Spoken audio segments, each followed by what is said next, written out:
Kisah Rohana Abdullah yang viral hingga namanya populer di Malaysia rupanya mendapatkan simpati dari berbagai pihak. Akun Instagram Perdana Menteri Malaysia Ismail Sabri bahkan memuat unggahan yang mengomentari kisah gadis berusia 22 tahun keturut sayang dan kecintaan. Unggahan akun Ismail berisi penjelasan mengenai Perdana Menteri Malaysia di Kuala Lumpur yang menghubungi Rohana dan bakal memberikan kewarganegaraan Malaysia. Nama Rohana Abdullah populer di Malaysia karena kisahnya yang sejak bayi ditinggal ibu kandungnya pulang ke Indonesia. Ia kemudian dirawat dan dibesarkan hingga dewasa oleh seorang warga Malaysia keturunan Tionghoa yang berprofesi sebagai guru Che Hoi Lan. Ibu kandung Rohana bekerja sebagai petugas kebersihan di sekolah tempat Che bekerja. Rohana dibesarkan dengan baik dan mendapat didikan agama Islam walaupun berbeda agama dengan ibu angkatnya. Akun Instagram Ismail mengunggah pula kesiapan Perdana Menteri Ismail Sabri membantu Rohana mengatasi masalah dokumen identitas. Menteri ikut terharu Menteri Dalam Negeri, Mendagri Malaysia, Datuk Seri Hamzah Zainuddin juga mengaku terharu dengan cerita mengenai Rohana Abdullah. Rohana Abdullah merupakan anak migran Indonesia yang ditinggalkan ibunya yang kembali ke tanah air saat masih berusia 2 bulan, 22 tahun lalu. Ketika itu, Rohana yang masih bayi ditinggalkan di sebuah taman kanak-kanak tempat ibunya bekerja. Saat ini dia dibesarkan oleh warga keturunan China di 2022, pagi dikutip dari The Star. Kisah ini viral setelah seorang warga keturunan China, Che Hoi Lan menceritakan mengenai Rohana yang sudah dibesarkannya sejak kecil. Meski Rohana sudah 22 tahun di Malaysia, tetapi ia tak juga mendapatkan kewarganegaraan Malaysia. Che mengungkapkan masalah Rohana itu saat menemui Ketua Dewan Perwakilan Penduduk Batu Zone, Gulam Musjafar Gulam Mustaq. Ia pun membesarkan Rohana, seperti darah dagingnya sendiri meski adanya perbedaan di antara mereka. Pada laporan yang dikeluarkan Harian Metro, Jumat 14 Januari tahun 2022, Che mengatakan ia menyadari bahwa mereka memiliki perbedaan keyakinan.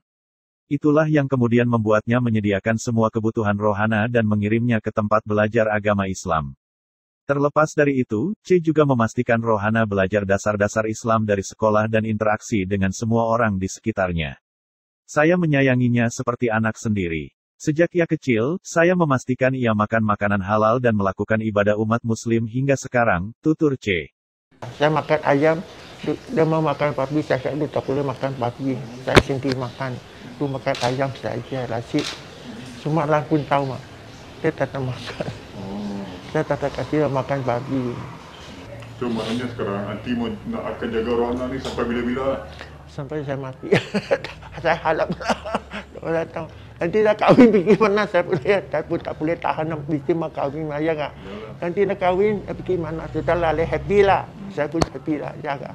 So bila once dah masuk sekolah rendah kena ambil subjek agama Islam. So daripada situlah baru belajarnya Islam ni tak boleh makan makanan yang tak halal. And then daripada situ jugalah masuk kelas kafar, belajar mengaji, belajar solat. Dan ustaz, saya ingat lagi masa peperiksaan, sebabnya saya masuk sekolah lambat disebabkan kes saya juga kot saya rasa.